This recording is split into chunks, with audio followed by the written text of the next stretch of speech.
Chapter 6. The Group Trap. The group trap is the belief that you can accomplish more by sharing responsibilities, efforts, and rewards with others than you can by acting on your own. It's an easy trap to fall into. It's a common expression that in union there is strength. Just the opposite is true, however. You achieve more for yourself when your rewards are dependent upon your own efforts rather than the efforts of other people. When you join a group effort to achieve freedom, you usually waste precious resources on an endeavor that has very little chances of success. In the same way, group efforts are common in businesses, marriages, and even friendships, and there too, the group trap can cause subtle problems. Groups are not living entities. They don't think or act, only individuals do. And yet, any group effort is based upon the assumption of a group purpose that overrides the individual differences of its members. It's expected that the group will act as a single unit with a unified purpose. Only individuals think, and each one thinks in his own way. Interests and desires may overlap, but each person will continue to define his own objectives and have his own opinion concerning the best way to achieve those objectives. Perhaps each person entering a group unconsciously assumes that it will act in unison for his objectives and by his methods. But every other participant probably has a similar assumption regarding his ideas. What they get instead will inevitably be a compromise. The individual's goals and his concept of the best methods will be automatically compromised before anything happens to further his objectives. It also means that a certain amount of time and effort will have to be expended to arrange the compromises, again, before anything concrete is done to further the objectives. On the other hand, the individual who acts alone doesn't have to alter his objectives. He can employ the means he considers best suited to the objective, and he doesn't have to waste time and effort trying to arrange a compromise with partners. Incentive. Another problem is encountered in group endeavors. When the efforts and rewards are shared, it becomes apparent that the individual's own efforts will have a less significant effect upon his eventual reward than if he were acting alone. Suppose that the group consists of two people, a business partnership, for instance. If the two partners have agreed to work equally hard and share the rewards 50-50, the significance of each partner's efforts has been cut by 50%. Whatever value the individual provides to the group, he will receive only half of its reward. Of course, he expects to get half the value added by the other person, too, but he doesn't control the other person's effort. He controls only his own effort. So what he controls will produce only half reward. The situation is worse if the group is larger. If 100 people are engaged in a crusade to bring about a social change of some kind, each individual's effort only adds about 1% to the whole. It's doubtful that any such endeavor is won or lost by an additional 1% of effort. Consequently, the individual's participation becomes irrelevant to the outcome. Whether he goes out to work hard or stays home in bed, the outcome will be the same. In such a situation, there is a strong incentive to stay in bed. The popular answer to such reasoning is, yes, but what if everyone thought that way? But he isn't everyone. He is only him. He isn't deciding for everyone. He's merely evaluating the significance of his own actions. And when he works in a group, his actions don't contribute much. Sometimes this realization will cause an individual to drop out of a group entirely. More often, it will simply cause him to work less, to make small decisions here and there in favor of relaxing as opposed to overdoing it. If the arrangement were such that everything he did had a direct bearing on his own rewards, he would have a continual incentive to extend his efforts. He would be encouraged to work harder than he would have worked under the group arrangement. The more directly individual rewards are tied to individual achievements, the greater incentive there is to increase one's individual effort. Joint efforts. Joint efforts are possible. In fact, they are necessary to increase standards of living. You can't produce your own automobile from scratch, nor can you really produce much of anything without relying upon the efforts of others. You need tools, materials, and information, and you can't provide all those things yourself. The problem is solved by what is called the specialization of labor. When some individuals spend all their working time producing a single product, while others specialize in producing other products, the result is greater production of all products. The specialization of labor has made it possible for many more things to be available for everyone. But each person must retain control of his own responsibilities, efforts, and rewards if the maximum incentive is to be maintained. Otherwise, his efforts will be less significant and therefore less productive. It's necessary to exchange with others to acquire whatever you need along the way, but you don't have to enter into sharing agreements of the kind described earlier. It's more efficient to separate responsibilities and rewards, not share them. The group trap is the assumption that greater strength can be achieved by sharing. Just the opposite happens. Individual objectives are watered down, time and effort are wasted in arranging compromises, and individual incentive is reduced. The individual becomes much less flexible and mobile because he must deal with others before getting on with the task at hand. As Thoreau said, "The man who goes alone can start today, but he who travels with another must wait till that other is ready." The group trap. The group trap comes packaged in many wrappings. In its broadest form, it is any economic system that separates achievements from rewards.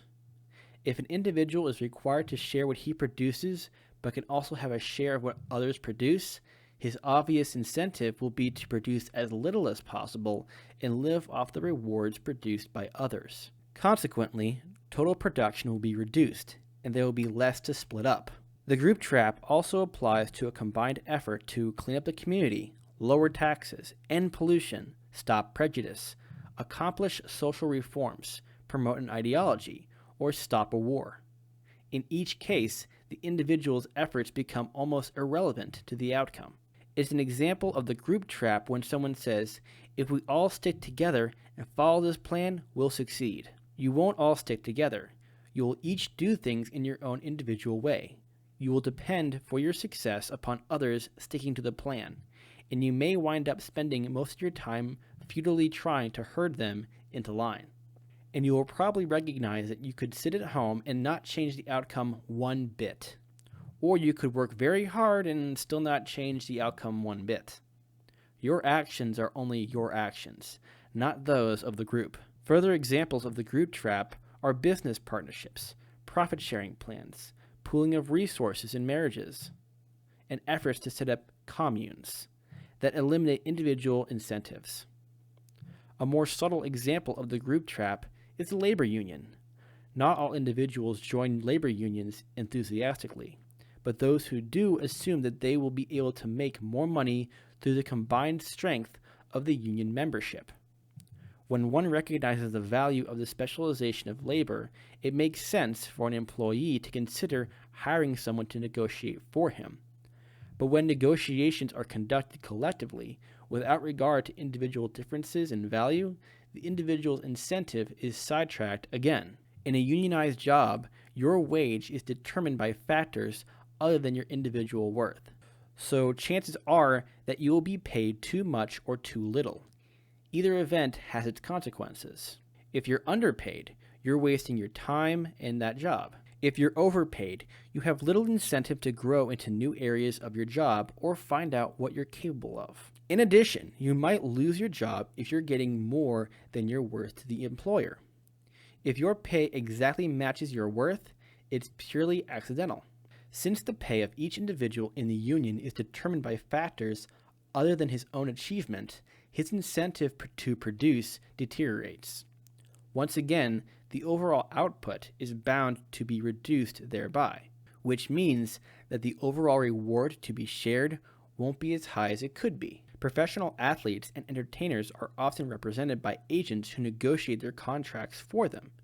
An agent might represent several athletes to the same employer, but each individual's contract is individually negotiated.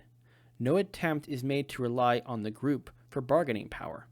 Consequently, individual incentives are maintained fully.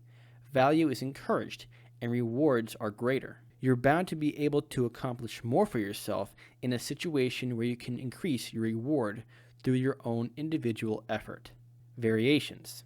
In addition to the examples already given, there are numerous variations of the group trap. A typical example is a concept of democracy. If the majority vote of the group is binding upon all, the individual forfeits his ability to make decisions for himself.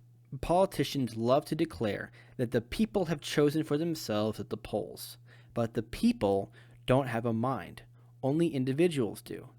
Those who have voted against the winner are now under the jurisdiction of someone who doesn't represent them. Even the concept of the majority is often misleading. In any election, many people vote against the winner. Many others abstain from voting because they realize their individual votes are irrelevant to the outcome.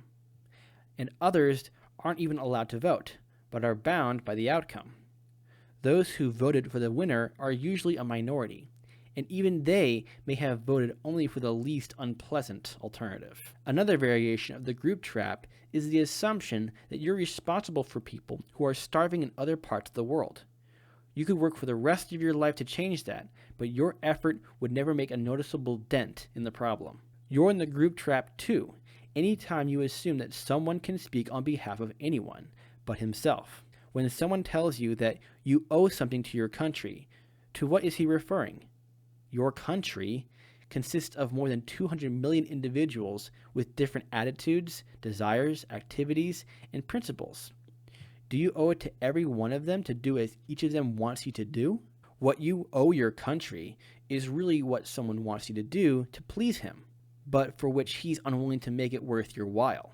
In the same way, no one can speak on behalf of all Americans, blacks, Mexicans, women, or students. The attempt to do so is an attempt to create pressure in favor of what the speaker wants. When JFK was assassinated, a common statement was, "We are all to blame for the death of President Kennedy." How can we all be responsible? Does that mean that you should personally police the world to be sure that no one ever does anything that might be considered wrong? In the same way, when someone says, "We have the ability to get to the moon, but we can't even get along with each other," whom is he talking about? I don't know about you, but I don't have the ability to get to the moon. However, I can get along with some people. Doesn't he really mean, while some men have learned how to get to the moon, other men, perhaps himself included, don't know how to get along with people? Types of alternatives. As you view any situation in which you have a goal, there are basically two types of alternatives available to you. I call them direct and indirect. A direct alternative is one that requires only direct action by yourself to get a desired effect. An indirect alternative requires that you act to make someone else do what is necessary to achieve your objective. Once you've seen the positions and attitudes of other people involved, a direct alternative requires only that you make a decision. An indirect alternative requires that you change the attitude of one or more other people so that they will do what it is you want. For example, suppose you feel your taxes are too high. An indirect alternative would be to start a campaign to lower the tax rates. A direct alternative would be to look for ways to avoid paying them. A direct alternative would be to look for ways to avoid paying the tax. Or suppose you belong to a club whose rules and activities have changed to the extent that you no longer enjoy being a member. An indirect alternative would be to try and change the minds of enough members to return the club to the conditions you enjoyed previously. A direct alternative would be to quit the club and find a better one. Or suppose you're a college student who is dissatisfied with the curriculum offered at your school. Examples of an indirect alternative would be to try and influence the administration to change the curriculum, or try to influence higher powers to change the administration. An example of a direct alternative would be to find a more agreeable school, or to study the missing subjects on the side. The examples of choices I've cited aren't necessarily the only ones available. They were cited to illustrate the two types of alternatives from which you can choose. A direct alternative requires only a decision on your part. An indirect alternative requires that you get others to make decisions that would benefit you. You control only yourself. That does not mean that it's impossible to convince someone else to act in a way you would like him to act. But the process of having to hope for a favorable reaction from someone else makes the indirect alternative less certain than a direct one. When you join a group in hopes of furthering your aims, you're involved in an indirect alternative. You're hoping that the others in the group will act in ways that will further your objectives. But since each of them has his own individual goals and his own methods, the result will invariably be something quite different from a multiplication of your own strength. This principle applies whether the group consists of you and one other person or you and thousands of others. In every case, your objectives and plans are diluted as they merge with those of the other members of the group. One of the greatest encouragements to wasted effort is the concept of positive thinking. To say you can do it if you just believe you can is to try and wish away reality. In those situations that involve direct alternatives, your own mental attitude can make quite a difference. But in situations involving indirect alternatives, false confidence can induce you to waste your time futilely trying to change others. It's easy to get involved in a group with the assumption that you will work hard to persuade others of the rightness of your ideas. But those others are individual human beings, each with his own knowledge, attitude, goals, and plans. Your mental attitude will have no more effect in changing his nature than his mental attitude could change yours. A realistic individual recognizes the identity of each person he deals with.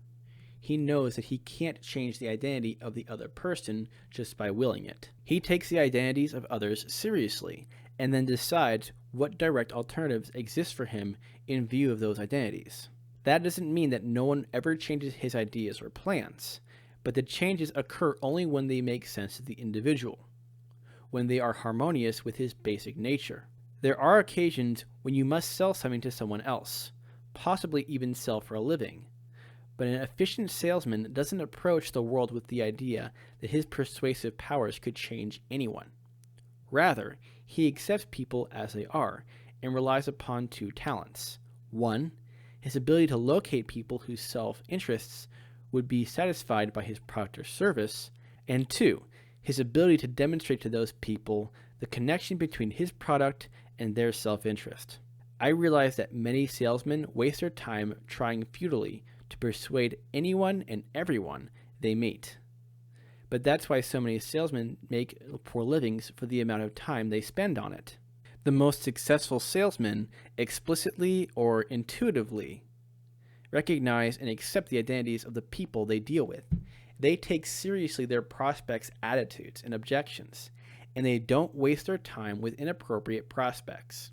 Because they realize that they can't sell everyone, they are more selective in picking the people they will try to sell. A key to freedom. The recognition of the two types of alternatives is one of the most important keys to freedom. Most people automatically think in terms of indirect alternatives. Who must be changed? How people must be educated? What others should be doing? Consequently, they spend most of their lives in futile efforts to achieve what can't be achieved, the remaking of others. In any situation, a free individual immediately looks first at the identities of the other people involved and appraises the situation by the simple standard, is this what I want for myself? If it isn't, he looks elsewhere. If it is, he relaxes and enjoys the situation to the maximum, without the problems that most people take for granted. He automatically thinks in terms of direct alternatives. He asks himself, with things as they are, what can I do by myself to make things better for myself? Most people usually assume that there aren't many direct alternatives, that the only one available would be to change oneself. But that's because they're not geared to looking for them. It can also be because they're not free to act upon them because of other restrictions in their lives. For example, if you're deep in debt, on a treadmill, and locked in difficult personal situations, you can't take advantage of the alternatives a free person could use to insulate himself from high taxes or repressive government. As a result, you could assume that your only alternative is to join a movement to attempt to lower the general tax rates. In this way, one kind of freedom often depends upon the existence of other freedoms. Whichever freedom you miss most, it may be out of reach because of a lack of other freedoms. A free person doesn't need groups because he's in a position to take advantage of the numerous direct alternatives that require only his decision, not the changing of others. Throughout this book, we will be looking at many traps, issues, and techniques. In every case, I will be suggesting direct alternatives that are much easier to employ than normally assumed alternatives that require the cooperation of others. Those direct alternatives do not require that you become a hermit, change yourself, give up things you enjoy, or in any other way sacrifice yourself in order to make things work. The point is simply that there are numerous ways to improve your situation without having to go to the trouble of making others agree with your way of thinking. It's possible to have relationships with others, contracts with others, business dealings, and every other form of social activity, but those relationships will be far more rewarding for you if you recognize identities, find those that are compatible, and arrange matters in ways that appeal to the self-interest of each person involved. Easier ways. The group trap is the belief that you can accomplish more by sharing responsibilities, efforts, and rewards with others than you can get by acting on your own. You waste precious time, effort, and money when you attempt to achieve freedom through the efforts of a group. You can achieve far more for yourself by using direct alternatives to free yourself of government interference, social pressures, and other conditions that restrict you. If you are not free now, a good deal of your present situation may be the result of restrictive relationships, business partnerships, unsound marital arrangements, misguided alliances to friends and or family. In chapter 18 through 22, I will suggest ways that those objectives might be more efficiently achieved. Group endeavors are inefficient because they neutralize incentives by creating shared responsibilities, efforts, and rewards. You think and decide and act only for yourself. It isn't realistic to believe you can double your thoughts and actions by adding an equal partner, or that you can multiply them 100 times over by joining a large group. There are easier ways in which you can go as far as you're willing to go and be rewarded accordingly.